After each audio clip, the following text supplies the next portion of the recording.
Good evening. This is Akashvani. I am Valsa Williams with the news at 9.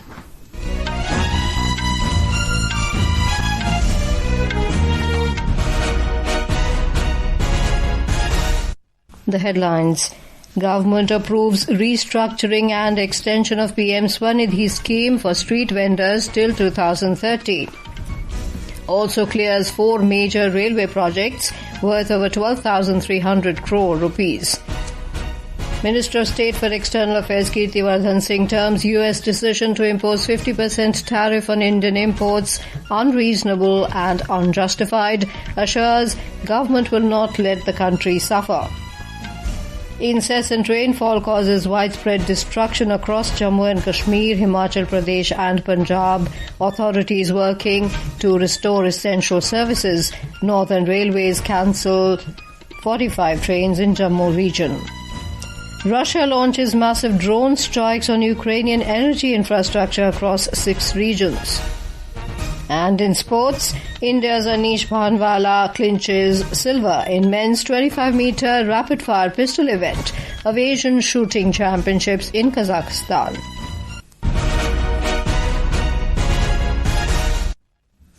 The Union Cabinet today approved the restructuring of Prime Minister Street Vendors Atmanirbhar Nidhi PM SVANidhi Scheme. The Cabinet also gave approval for extension of the lending period beyond the 31st of December 2024. The lending period has now been extended until the 31st of March 2030. The total outlay for the scheme is 7,332 crore rupees. The key features of the restructured scheme include enhanced loan amount across the first and second tranche, provision of UPI-linked RuPay credit card for beneficiaries who have repaid the second loan, and digital cashback incentives for retail and wholesale transactions.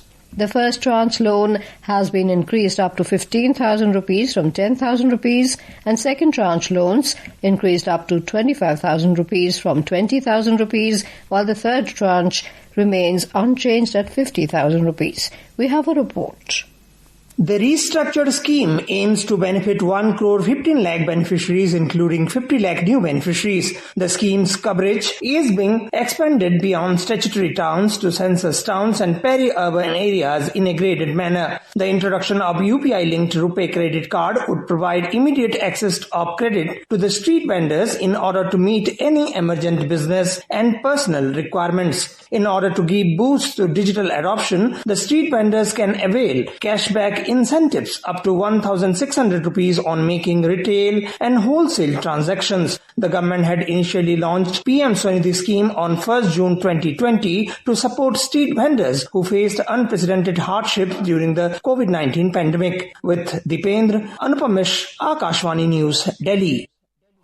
The Cabinet Committee on Economic Affairs today cleared 4 major railway projects worth around 12,328 crore rupees, aimed at boosting connectivity, freight movement and regional development in the country. The projects include 1 new rail line to connect far-flung areas of Kutch in Gujarat and multi-tracking works to enhance connectivity to over 3,000 villages, benefiting the states of Karnataka, Telangana, Bihar and Assam. These initiatives will improve travel convenience besides reducing logistic cost and decrease dependence on oil imports.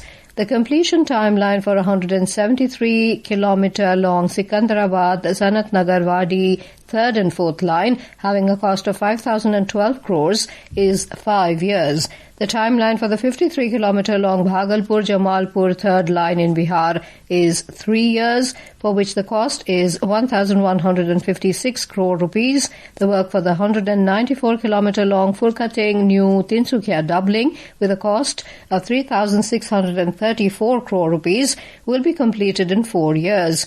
The completion timeline of the new line to connect far-fetched area of Kutch region at an estimated cost of 2,526 crore rupees is 3 years.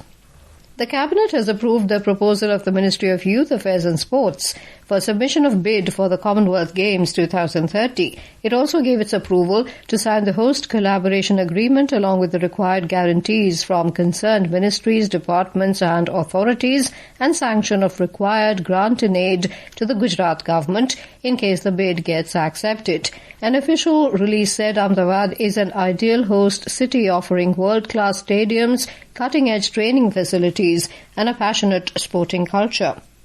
Minister of State for External Affairs Kirti Vardhan Singh today termed the US decision to impose 50% tariff on Indian imports as unjustified, unreasonable and unfair. Replying to a media query on the issue on the sidelines of an event in New Delhi, Mr. Singh stressed that the economy is strong enough and the government will not let the country suffer. Our economy is very strong. We will definitely not let our country suffer. We are taking appropriate steps that it does not harm our economy. The world is always changing. The political climate, the investment climate, it always changes. And we are well prepared to meet up with any eventuality. Our economy is growing, it's strong, resilient, and we will match and meet these coming challenges. This is Akashvani giving you the news. For quick news updates round the clock, follow us on our X handle at AIR News Alerts. And for details of these stories and more, log on to our website www.newsonair.gov.in and download News on AIR app. Welcome back. You're with us on the news at 9. Incessant rainfall over the past few days has caused widespread destruction across Jammu and Kashmir, Himachal Pradesh and Punjab. In Jammu and Kashmir, though the intensity of rainfall has eased across Jammu division, all districts continue to receive showers. The Telecom Department has activated intra-circle roaming across the Union Territory to ensure connectivity, while the Railways has partially restored operations, resuming 2 train services so far. Our correspondent reports that rescue and relief operations are underway as officials monitor the situation closely. A major landslide near Indraprastha Bhojanalaya at Adgwari on the Vaishno Devi Yatra route claimed multiple lives, prompting suspension of the Yatra. In Doda, 4 people lost their lives as flash floods washed away 15 houses and 3 footbridges in Marmat and Tanta areas. Major rivers, including the Tavi, Chenab, Kalani and Neeru rose sharply, posing a threat to low-lying areas. Multiple roads and key highways, including the Jammu-Srinagar National Highway NH44, remain blocked due to landslides. Power supply and mobile networks have also been disrupted in several affected areas. NDRF has deployed multiple teams across the region. These teams are actively assisting in rescue and relief operations. And Gulchandran, Akashvani News, Jammu. President Draupadi Murmu, Prime Minister Narendra Modi and Raksha Mantri Rajnath Singh have expressed grief at the loss of lives due to a landslide on the route to the Sri Mata Vaishno Devi temple in Katra. The Prime Minister assured that the administration is providing all possible assistance to the affected people. Jammu and Kashmir Lieutenant Governor Manoj Sinha has announced an ex gratia of 5 lakh rupees to the next of kin of each deceased who lost their lives in landslide in Katra, while those injured will be given 50,000. Chief Minister Umar Abdullah today visited flood-affected areas of the Jammu division to take stock of the situation. He inspected the damaged 4th Tavi bridge. Meanwhile, Northern Railway has cancelled 45 trains and short-terminated 25 trains due to heavy rains in Jammu region. Chief Public Relations Officer of Northern Railway, Himanshu Shekhar, informed about the decision while talking to media in New Delhi today. Uttar railway द्वारा 45 के आसपास trains का cancellation किया गया है और 25 से अधिक ट्रेन्स को शॉर्ट टर्मिनेट किया गया है। हेल्पलाइन या हेल्प डेस्क की स्थापना की गई है। कुछ हेल्पलाइन नंबर भी जारी किए गए हैं, जैसे दिल्ली का हेल्पलाइन नंबर है 9717-638-775 और जम्मू का हेल्पलाइन नंबर है 7888-399-11। In Himachal Pradesh, Chamba, Kangra and Kullu districts are worst affected. We have a report. Chamba district is currently cut off from the rest of the country. Pathankot-Chamba National Highway is blocked due to floods and landslides. More than 100 vehicles are stranded on this route and around 1,000 vehicles are also stranded on the Mani Mahesh Yatra route. The devotees stranded in the Mani Mahesh Yatra have been accommodated at safe places by the district administration. The government and administration are working on a war footing to restore road connectivity in the district. For the convenience of the people in Chamba, Kullu Kullu and Lahore Spiti districts, the Himachal Pradesh License Service Area Telecom Department has activated intra-circle roaming facility till 3rd of September. Prabha Sharma, Akashvani News, Shimla. The flood situation in Punjab is worsening as major rivers including Ravi, Beas and Satluj continue to swell. 7 districts including Pathankot, Gurdaspur, Fazilka, Firozpur and Kapurthala remain on high alert. The Indian Meteorological Department has forecast very heavy rainfall over Chhattisgarh, coastal Karnataka, central Maharashtra and Uttarakhand tomorrow. The Met Department has also predicted heavy to very heavy rainfall tomorrow over parts of coastal Andhra Pradesh, East Rajasthan, Gujarat region, Himachal Pradesh, interior Karnataka, Kerala and Mahe, Konkan and Goa. 30 Maoists surrendered in Bijapur district of Chhattisgarh today. Out of them, 20 were carrying rewards amounting to 81 lakh rupees. The Maoists were provided an incentive amount of 50,000 rupees each under the state government's rehabilitation policy. The festival of Ganesh Chaturthi is being celebrated across the country with great devotion. The day marks the birth of Lord Ganesh, who is a symbol of wisdom, prosperity and good fortune. Also known as Vinayak Chaturthi or Ganesh Utsav, the day marks the beginning of 10-day-long festivities during which people place clay idols of Lord Ganesh at their homes and worship them. In Maharashtra, Ganeshotsav began today amidst tunes of Dhol Tasha and chants of Ganpati Bappa Moria. More from our correspondent.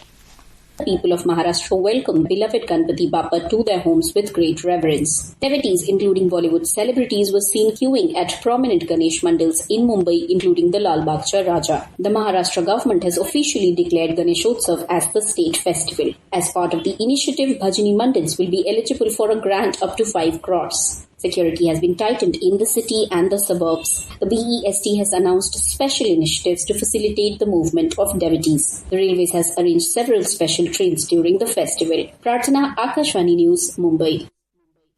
President Draupadi Murmu and Prime Minister Narendra Modi greeted people on the auspicious occasion. Prime Minister Narendra Modi has greeted the nation on the occasion of Samvatsari, emphasizing the timeless values of forgiveness, compassion and sincere human connection. Samvatsari is a day of reflection, atonement and reconciliation within the Jain community. Russia launched a massive drone attack on energy and gas transport infrastructure across 6 Ukrainian regions overnight. According to media reports, Russian forces significantly damaged gas transport infrastructure in Poltava region and struck equipment at one of the key substations in the Sumy region. Ukrainian President Volodymyr Zelensky said the attacks left more than 1 lakh people without power in the Poltava, Sumy and Chernihiv regions. Indian shooter Anish Bhanwala clinched the silver medal in the men's 25-meter rapid-fire pistol event at the ongoing Asian Championships at Shymkent in Kazakhstan today. In the men's 25-meter rapid-fire pistol team event, India settled for silver. India witnessed success in the junior division as well, with the country winning gold in the men's 50-meter pistol team event. India is leading the overall tally so far with 75 medals, including 40 gold, 18 silver and 17 bronze. Members of the Northeast United Football Club, who won the President's Cup of the Durand Cup Tournament 2025, called on President Draupadi Murmu at Rashtrapati Bhavan today. The President handed over the President's Cup trophy to the owner of the football club, John Abraham. And now, before we end the bulletin, the headlines once again. Government approves restructuring and extension of PM SVANidhi Scheme for street vendors till 2030. Also clears 4 major railway projects worth over 12,300 crore rupees. Minister of State for External Affairs Kirti Vardhan Singh termed US decision to impose 50% tariff on Indian imports unreasonable and unjustified. Russia's government will not let the country suffer. Incessant rainfall causes widespread destruction across Jammu and Kashmir, Himachal Pradesh and Punjab.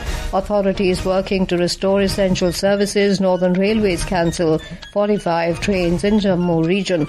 Russia launches massive drone strikes on Ukrainian energy infrastructure across 6 regions. And in sports, India's Anish Bhanwala clinches silver in men's 25-meter rapid-fire pistol event of Asian Shooting Championships in Kazakhstan. That is all in the news at 9. Good night.